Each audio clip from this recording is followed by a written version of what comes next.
మహానంది ఆంధ్రప్రదేశ్ రాష్ట్రం నంద్యాల జిల్లా మహానంది మండలంలోని రెవెన్యూయేతర గ్రామం. ఇది మహానంది మండలానికి కేంద్రం. నల్లమల కొండలకు ఇది తూర్పున ఉంది. దాని చుట్టూ అడవులు ఉన్నాయి. మహానందికి 15 కిలోమీటర్ల పరిధిలో నవనందులుగా పిలువబడే 9 నంది పుణ్యక్షేత్రాలు ఉన్నాయి. నవనందులలో మహానంది ఒకటి. ఇక్కడ ఒక ముఖ్య పుణ్యక్షేత్రంగా ప్రసిద్ధి చెందిన మహానందీశ్వర స్వామి ఆలయం ఉంది. ఇది మహాశివుడు మహానంది రూపంలో వెలసిన పుణ్యక్షేత్రం. శివుని గొప్ప ఉత్సవంగా పేరొందిన మహాశివరాత్రిని ప్రతి సంవత్సరం ఫిబ్రవరి లేదా మార్చిలో ఘనంగా ఇక్కడ జరుగుతుంది. ఈ పురాతన ఆలయం 7వ శతాబ్దం నాటిది. 10వ శతాబ్దపు పలకల శాసనాల ప్రకారం ఈ దేవాలయం అనేక సార్లు మరమ్మతులు జరిగినట్లుగా పునర్నిర్మించబడినట్లు తెలుస్తోంది. మహానంది దివ్య చరిత్ర. పూర్వం కర్నూలు మండలంలోని కొంత ప్రాంతాన్ని నందనరాజుడు అనే పుణ్యపురుషుడు పరిపాలించేవాడు. అతను నిత్యవచనుడు, పరమదయ బాసురుడు, పరమేశ్వర భక్తుడు. నిత్యం శివలింగార్చన చేయనిదే పచ్చి మంచినీరు కూడా ముట్టని పరమనిష్ఠాపరుడు. అతను ప్రతినిత్యం గోక్షీరంతో శివాభిషేకం చేసేవాడు. అందుకే ప్రత్యేకంగా ఆవుల మందను పోషించేవాడు. అన్ని ఆవులలోనూ ఒక కపిల క్షీరము ప్రత్యేకంగా అభిషేకానికే వినియోగించేవాడు. ఆ గో సంరక్షణకు గోపాలుడనే అతి నమ్మకమైన బంటును నియమించాడు. గోపాలుడు ప్రతిదినం ఉదయమే ఆవులను తోలుకుని అడవికి వెళ్ళేవాడు. చక్కని పచ్చిక బయళ్లతో ఆవులను మేపుకొని సాయంకాలానికి వచ్చేవాడు. గోక్షీరములు రాజప్రసాదంలో అందించి తిరిగి ఇంటికి వెళ్ళేవాడు. అదే అతని నిత్యకృత్యము. శివార్చనకై వినియోగించే క్షీరప్రసాదిని కపిల. ఆ కపిల సొగసే సొగసు. సాక్షాత్తు నందీశ్వరుని ఇల్లాలుగా ఉండేది. భువన రక్ష చేసే జగన్మాతలా ఉండేది. సర్వప్రపంచానికి ఆహారాన్ని ఇవ్వగలిగే పొదుగుతో ఉండేది. ఆ గోవుపాలు గంటెడు తాగిన అమృతపానం. చక్కని కొమ్ములతో అతి చక్కని మూపురంతో నంది నాట్యమాడినట్లు నడిచే నడకలతో పరమేశ్వర వాహకములైన నల్లని కళ్ళతో సాక్షాత్తు నందిదేనువులా ఉండేది ఆ కపిల. ఒకరోజు సాయంకాలం అడవి నుండి తిరిగి వచ్చిన గోపాలుడు యథారీతి పాలు తీయటకు వెళ్ళగా అమావాస్య నాటి చంద్రునిలా కనిపించిన పొదుగును చూసి గోపాలుడు ఆశ్చర్యపోయాడు.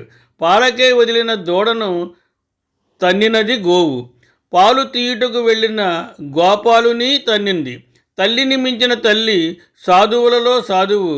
నా తల్లి నన్నేల తన్నింది, కుంభంలా ఉండే పొదిగేల చిక్కింది, పాలేమయ్యాయి. అర్థం కాని గోపాలుడు ఆవేదనతో విషయం నందనరాజుకు విన్నవించాడు. వ్రతభంగానికి రాజు చింతించి దిష్టి తీయించాడు. ఆవుకు సేవలు చేశాడు.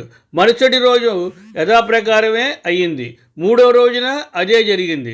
రాజుకి కోపం వచ్చి గోపాలుని శిక్షించలేక, వ్రతభంగమునకు ఓర్వలేక గోపాలుని కఠినంగా శాసించాడు. 3 రోజుల అనుభవంతో ఆ రోజు గోపాలుడు ఆవును జాగ్రత్తగా కాచాడు. ఎవరో తనను మోసగించి పాలు పితుక్కుని వెళుతున్నారని ఊహించిన గోపాలుడు ఆ రోజు ఎవరూ ఆ పరిసరాలకు రాకుండా జాగ్రత్త పడ్డాడు. సాయంకాలం అయింది. ఆవులన్నింటినీ మళ్లించుకొని రాజు కోష్టము వెళ్ళాడు. కానీ కథ యథాప్రకారమైంది. రాజుగారికి సమాధానం చెప్పుకోలేక ఎంతో చింతించాడు. వికల మనస్కుడై ఇంటికి చేరాడు. ఎప్పుడూ జరగనిది ఇలా జరుగుతున్నదేమిటి? ఎవరు దీనికి కారకులు? మనుషులా, దైవమాయ? ఏది ఏమైనా రేపు నా ప్రాణాలను వెలకట్టి అయినా జాగ్రత్తగా చూస్తాను. ఆవు పొదుగు పెండనిదే పాలు ఎలా మాయమవుతాయి? ఇదేదో చిత్రంగా ఉంది అనుకున్నాడు. ఆ ఆలోచనతోనే నిద్రపోయాడు గోపాలుడు. అతని కన్నీ కలలే. కల నిండా గో సమూహము అన్నీ కపిలలే. ఎటు చూసినా గోక్షీరం క్షీర సముద్రంలాగా పాలమయం.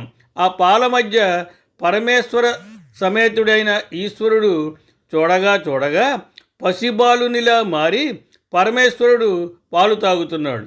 తెల్లవారింది.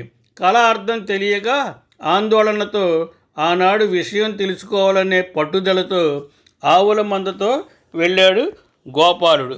అన్ని ఆవులను తప్పించుకుని వెళ్ళసాగింది కపిల. దానిని అనుసరించాడు గోపాలుడు. అది వెళ్ళి ఓ పుట్ట వద్ద నిలిచింది. సరిగ్గా పుట్టపై నిలిచింది. వల్మీకాగ్రంలో ఓ పసిమాలుని ముఖం కనిపించింది. గోవు దారగా పాలు పెతకసాగింది. జగమంతా ఆకలితో ఉన్నట్లు ఆ బాలుడు ఆ క్షీరాన్ని తాగసాగాడు. అద్భుతం, ఆశ్చర్యం, ఆనందం.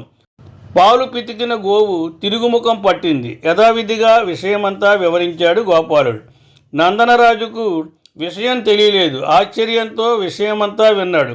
ఆ రోజు రాత్రి 4వ జాములో పరమేశ్వరీ సహితుడైన సాంబశివుడు నందనరాజుకు కలలో ప్రత్యక్షమయ్యాడు.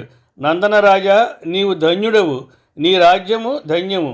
నీ గోవు గోపాలుడు ధన్యులే. ఆ పాలు తాగిన పసిబాలుడు ఎవరో కాదు, నేనే. నిన్ను, నీ రాజ్యాన్ని అనుగ్రహించడానికే వచ్చాను. ఆ పుట్ట ఉన్న చోటే నాకొక ఆలయాన్ని నిర్మించు. అక్కడే ఒక కోనేరు త్రవ్వించు. నా దేవి గంగాభవాని నీ రాజ్యాన్ని సస్యశ్యామలం చేస్తుంది అనగానే రాజుకి వెంటనే మెలకువ వచ్చింది. నిత్యం పూజలు నిర్వహించి రాజు కూడా గోపాలుని వెంట వెళ్ళాడు. సాయంకాలం దాకా కాచుకుని గోపాలుడు, నందనరాజు కపిలను అనుసరించారు. అద్భుతమైన ఆ దృశ్యాన్ని చూసిన రాజు కదిలాడు. ముందుకు వస్తున్న రాజును చూసిన కపిల అడుగు వేసింది. ఆ అడుగు పుట్టపై పడింది. ఆ కపిల, ఆ బాలుడు అదృశ్యమయ్యారు.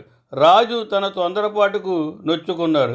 తిరిగి తన రాజ్యానికి వచ్చి వాస్తు ప్రవీణులైన శిల్పులను పిలిపించి ఆలయ నిర్మాణాన్ని కొనసాగించాడు. సమీపంలోనే కోనేరు త్రవ్వించాడు. ఆ పుట్టలో వెలిసి ఉన్న శివలింగ రూపుడు మహానందీశ్వరుడు. ఆ క్షేత్రమే మహానంది దివ్యక్షేత్రం. నంద్యాల నుండి మహానంది సుమారు 21 కిలోమీటర్ల సమీప అంతర్జాతీయ విమానాశ్రయం హైదరాబాదులో ఉంది. ఇది దాదాపు 215 కిలోమీటర్ల దూరంలో ఉంది. సమీప రైల్వే స్టేషను నంద్యాలలో ఉంది. నంద్యాల పట్టణం నుండి మహానంది చేరుకోవడానికి 2 మార్గాలు ఉన్నాయి. తిమ్మాపురం మీదుగా ఒక మార్గం, బస్టాండ్ నుండి 17 కిలోమీటర్ల దూరంలో ఉన్న అతి చిన్న మార్గం. మరొక మార్గం గిద్దలూరు రోడ్డు మీదుగా బోయలకుంట్ల క్రాసు వద్ద ఎడమవైపు నుండి వెళ్ళే మార్గం. ఇది నంద్యాల నుండి 24 కిలోమీటర్ల దూరంలో ఉంటుంది.